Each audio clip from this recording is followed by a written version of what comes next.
내가 매일 기쁘게 순례의 길 행함은 주의 팔이 나를 안보함이요. 내가 주의 큰 복을 받는 참된 비결은 주의 영이 함께함이라. 성령이 계시네, 할렐루야 함께하시네. 좁은 길을 걸으며 밤낮 기뻐하는 것 주의 영이 함께함이라. 전에 죄에 빠져서 평안함이 없을 때 예수 십자가의 공로 힘입어 그 발 아래 엎드려 참된 평화 얻음은 주의 영이 함께함이라. 성령이 계시네, 할렐루야 함께하시네. 좁은 길을 걸으며 밤낮 기뻐하는 것 주의 영이 함께함이라. 나와 동행하시고 모든 염려하시니 나는 숲의 새와 같이 기쁘다. 내가 기쁜 마음으로 주의 뜻을 행함은 주의 영이 함께함이라. 성령이 계시네, 할렐루야 함께하시네. 좁은 길을 걸으며 밤낮 기뻐하는 것 주의 영이 함께함이라.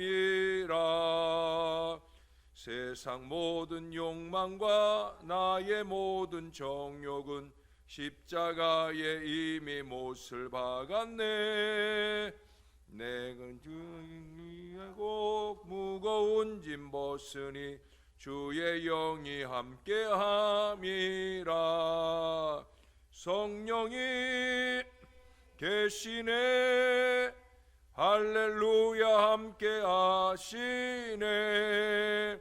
좁은 길을 걸으며 밤낮 기뻐하는 것 주의 영이 함께함이라. 아멘. 그 뒤로 195장 찬송을 한 장 더 하겠습니다. 195장입니다. 성령이여 우리 찬송 부를 때 진심으로 찬양하게 하소서. 성령이여 우리 기도 드릴 때 우리 곁에 계셔 일러주소서. 성령이여 우리 성경 읽을 때 그 속에서 빛을 보게 하소서. 성령이여 우리 전도할 때에 지혜로운 말씀 주시옵소서. 성령이여 우리 겸손해져서 우리 주와 같이 되게 하소서. 5절입니다.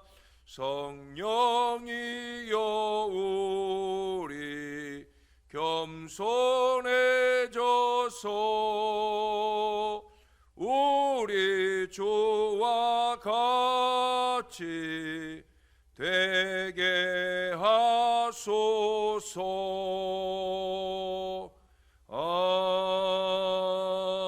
아멘. 기도하겠습니다. 좋으신 아버지, 아버지의 크신 은혜를 감사합니다. 부족한 저희 위에 은혜를 충만케 하시려고 많이 비가 오는데도 불구하고 부족한 저희들을 깨워서 주의 존전에 이룰 수 있도록 인도해 주신 것 감사합니다. 열심과 열정으로 주님을 섬기는 이 주의 모든 자녀들을 주께서 늘 복되다 하시고 하늘의 신령한 은혜와 복으로 날마다 더하시는 놀라운 사랑이 우리 안에 충만할 수 있게 도와 주시옵소서. 주님께서 함께 하심을 소원합니다. 감사합니다. 예수님의 이름으로 기도합니다. 아멘. 오늘은 에스겔 26장으로 갑니다. 에스겔 26장도 1절에서 마지막 21절까지 오늘의 본문으로 다 볼 텐데 이 시간에 앞부분만 좀 읽겠습니다. 오늘은 두로가 받을 심판에 대한 말씀인데 1절부터 6절까지 말씀을 보겠습니다. 26장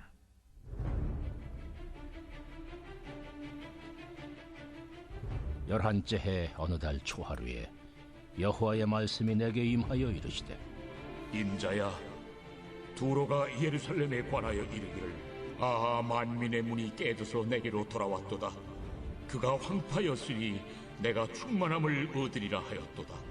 그러므로 주 여호와께서 이같이 말씀하셨느니라.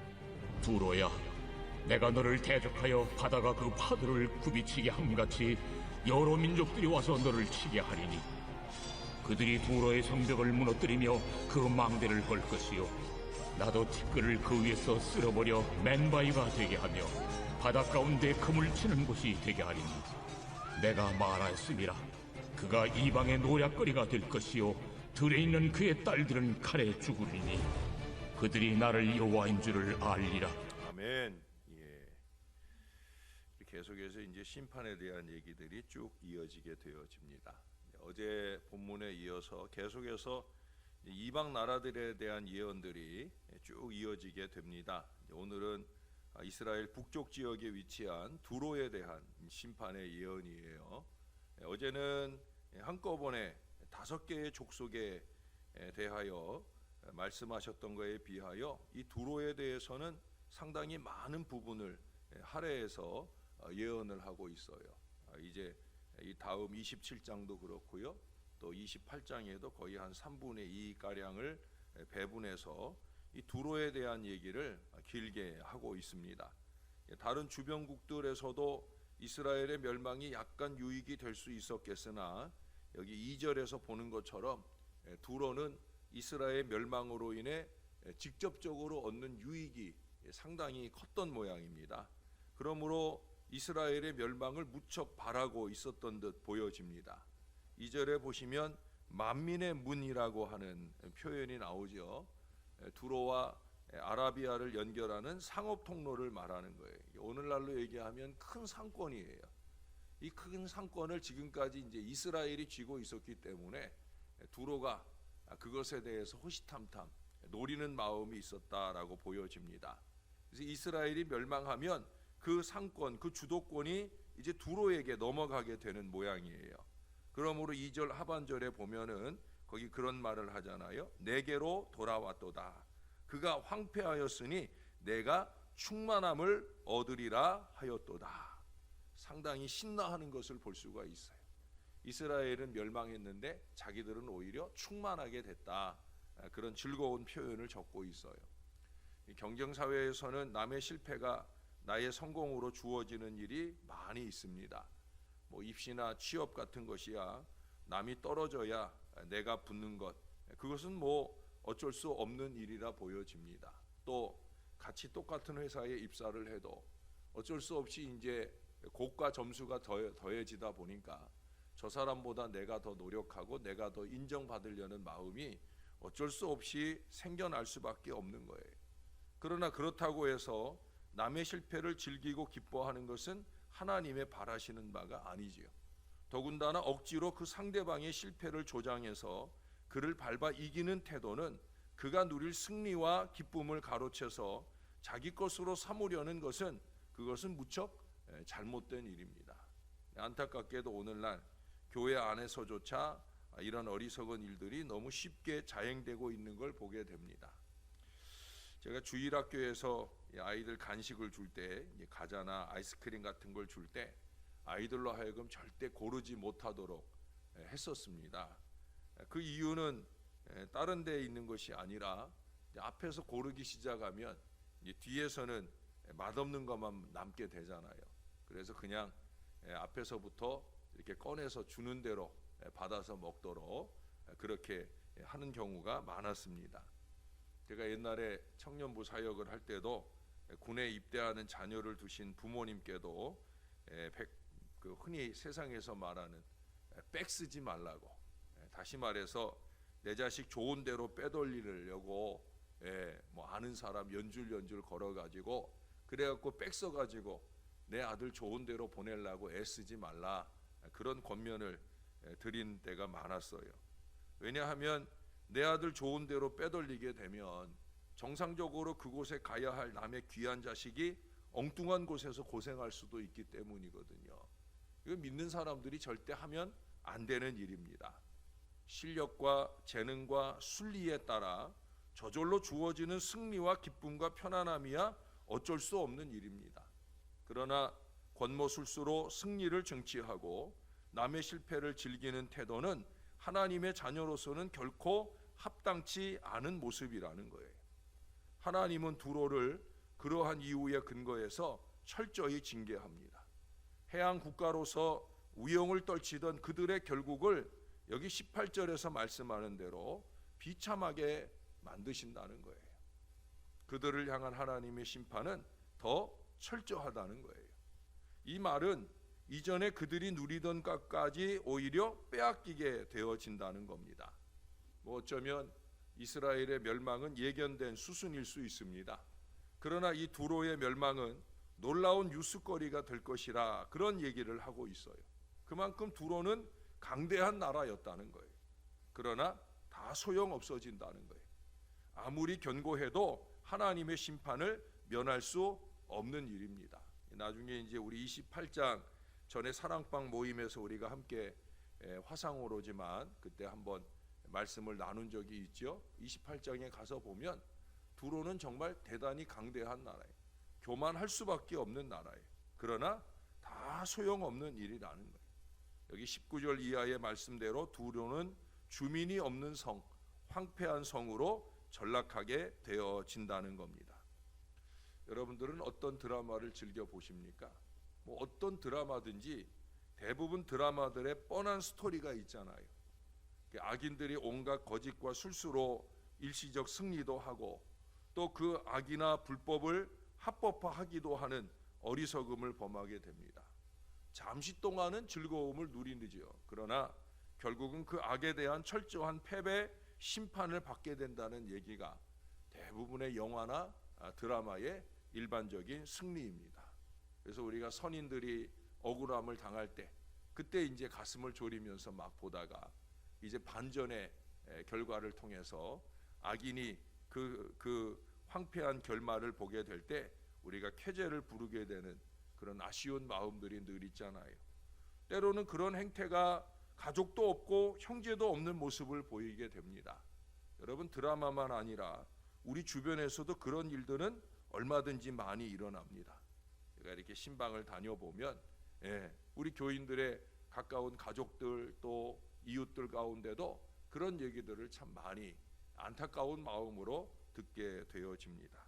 이 모든 일들이 지나친 이기와 경쟁의식이 문제인 거죠. 야곱이 장자권 획득에 대한 경쟁의식 때문에 부모도 속이잖아요. 형도 위하는 척하면서 속여 먹잖아요. 그러나 결국 그에게 돌아온 것이 뭡니까? 도망자 신세잖아요. 타양살이의 고통을 겪게 되어집니다. 경쟁의식이 그의 마음에 자리 잡은 이유, 그래서 속임과 술수로 발전한 근본적인 이유는 너무 세속적인 욕심, 인간적인 만족에 사로잡혀 있기 때문인 거예요. 그가 나중에 고향으로 돌아올 때는 다 앞서 보내잖아요. 형님 가지시려면 다 가지세요. 자기 혼자 제일 뒤에서 마지막으로 홀로 돌아옵니다. 물론 자기 목숨을 아끼는 마음으로 먼저 자기 하인들이나 가족들을 보냈을 수도 있습니다. 그러나 그가 야복강에서 하나님을 만나게 될 때 그가 바라는 충만의 대상이 바뀌는 거죠. 어떻게 하든지 더 갖겠다, 누리겠다가 아닌 거예요. 두로도 마찬가지입니다. 이스라엘과 두로는 다윗과 솔로몬 시대에 아주 우호적인 관계였어요. 우애로운 관계였다는 거예요. 잘 아시는 대로 두로는 이스라엘의 건축 재료로 많은 나무를 지원합니다. 그게 이제 솔로몬의 성전을 건축하는 밑거름이 되잖아요. 또 이스라엘은 두로에 많은 식량을 지원하게 됩니다. 결국 피차에 상부상조했었다는 거예요. 이기적 욕심이 배제되었기 때문에 가능한 관계요. 그런 관계 속에서 서로 행복했었다라고 하는 거예요. 그러나 두로는 오늘 12절에서 보는 대로 재물이니 무역이니 하는 것들, 또 그것을 넉넉하게 보장해주는 돌이나 제목이나 흙 등의 이 자원들을 집착하여 쌓아두고 그걸 그저 이익의 재료로만 쓰려고 한다는 거예요. 다시 말해서 우정이나 관계보다 부의 추구가 우선되어진다는 겁니다. 그러므로 잘못된 경쟁의식을 갖게 되고 나아가서 이스라엘의 괴로움을 즐거움으로 삼게 되어진다는 겁니다. 2절이나 20절에 보면 어제에 이어서 다시 한번 관계의 지혜를 우리에게 허락해 주십니다. 거기 충만이라는 말이 나오는데 이 충만의 대상을 바꿔야 된다는 거예요. 우리가 무엇을 충만하기를 원해야 되느냐? 부나 지위나 내 영광이 아니어야 된다는 거죠. 우리가 바라는 충만은 은혜의 충만, 사랑의 충만, 하나님께 영광 돌리는 것의 충만이 될 수 있어야 된다는 거예요. 저와 여러분들의 마음 가운데 무엇을 사모하고 있습니까? 우리가 무엇을 더 가지고 누리기를 원하고 있습니까? 혹시 세상적인 그 어떤 것이라고 하면 우리는 그것에 집착하느라고 때로는 이 형제 관계도 무너질 수 있고요, 부모와 자식 관계도 무너질 수 있어요. 어차피 내가 죽으면 자식에게 다 갈 건데도 불구하고 그거 꼭 움켜쥐느라고 살아있는 동안 자식과 원수지간처럼 지내는 그런 어리석은 부모들도 많이 봅니다. 뭐 그렇게 인색하게 애쓸 필요가 뭐 있습니까? 부모나 자식 간에도 마찬가지고 형제 간에도 마찬가지고 또 이웃 간에도 마찬가지일 수 있어야 된다라고 하는 거예요. 세상적, 세속적 충만에 대한 욕구는 그것을 얻는 방법에 있어서도 세상적일 수밖에 없는 거예요. 사랑하는 여러분, 우리는 다른 무엇보다 성령의 충만, 하나님께 영광 돌리는 것의 충만을 다 함께 누리기 위해서 함께 기도하고 함께 노력하는 하나님의 사람들이 될 수 있어야 할 것입니다. 모쪼록 이런 아름다움이 저와 여러분의 가정에서, 우리의 교회에서, 우리의 이웃들과 아름답게 나누어지므로 우리 하나님이 영광을 받으시고 영광 받으신 하나님이 우리가 바라는 것 이상의 크고 놀라운 은혜의 충만으로 우리에게 더해 주시는 은혜가 넘치시게 되기를 우리의 구주가 되시는 예수님의 이름으로 간절히 축원합니다. 기도하겠습니다. 좋으신 아버지, 우리의 구원을 위해, 우리의 생명의 충만을 위해 주님은 기꺼이 주님이 가진 모든 것들을 내어 놓으셨습니다. 우리의 부요함을 위해 주님은 기꺼이 가난한 자리로 들어가는 일을 택하시고 십자가 위로 올라가셨습니다. 우리가 십자가를 바라볼 때마다 그런 주님의 정신을 우리의 마음 가운데 새길 수 있게 하여 주시옵소서. 이기와 욕심을 채우기 위하여 거짓과 술수로 사는 인생이 절대 되지 않도록, 내가 더 가지고 챙기려는 마음 때문에 다른 사람의 마음에 상처와 아픔을 주는 어리석음을 범하지 않도록 부족한 종이나 주의 백성들의 마음에 무엇의 충만을 추구해야 되는지 반드시 깨달으며 살 수 있게 도와 주시옵소서.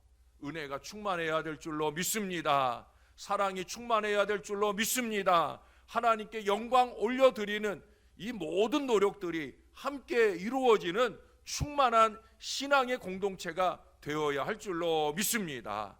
주님, 우리에게 그 은혜를 더하여 주옵소서.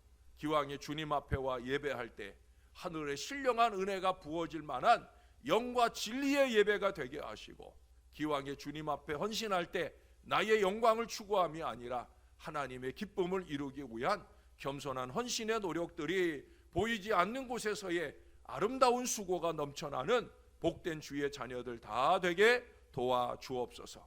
내가 좀 손해를 보더라도 남에게 유익을 줄 수 있는 거룩한 은혜가 우리에게 늘 행복한 이유가 될 수 있도록 주여 우리의 마음을 주장하여 주시옵소서. 감사합니다. 예수님의 이름으로 기도합니다. 아멘.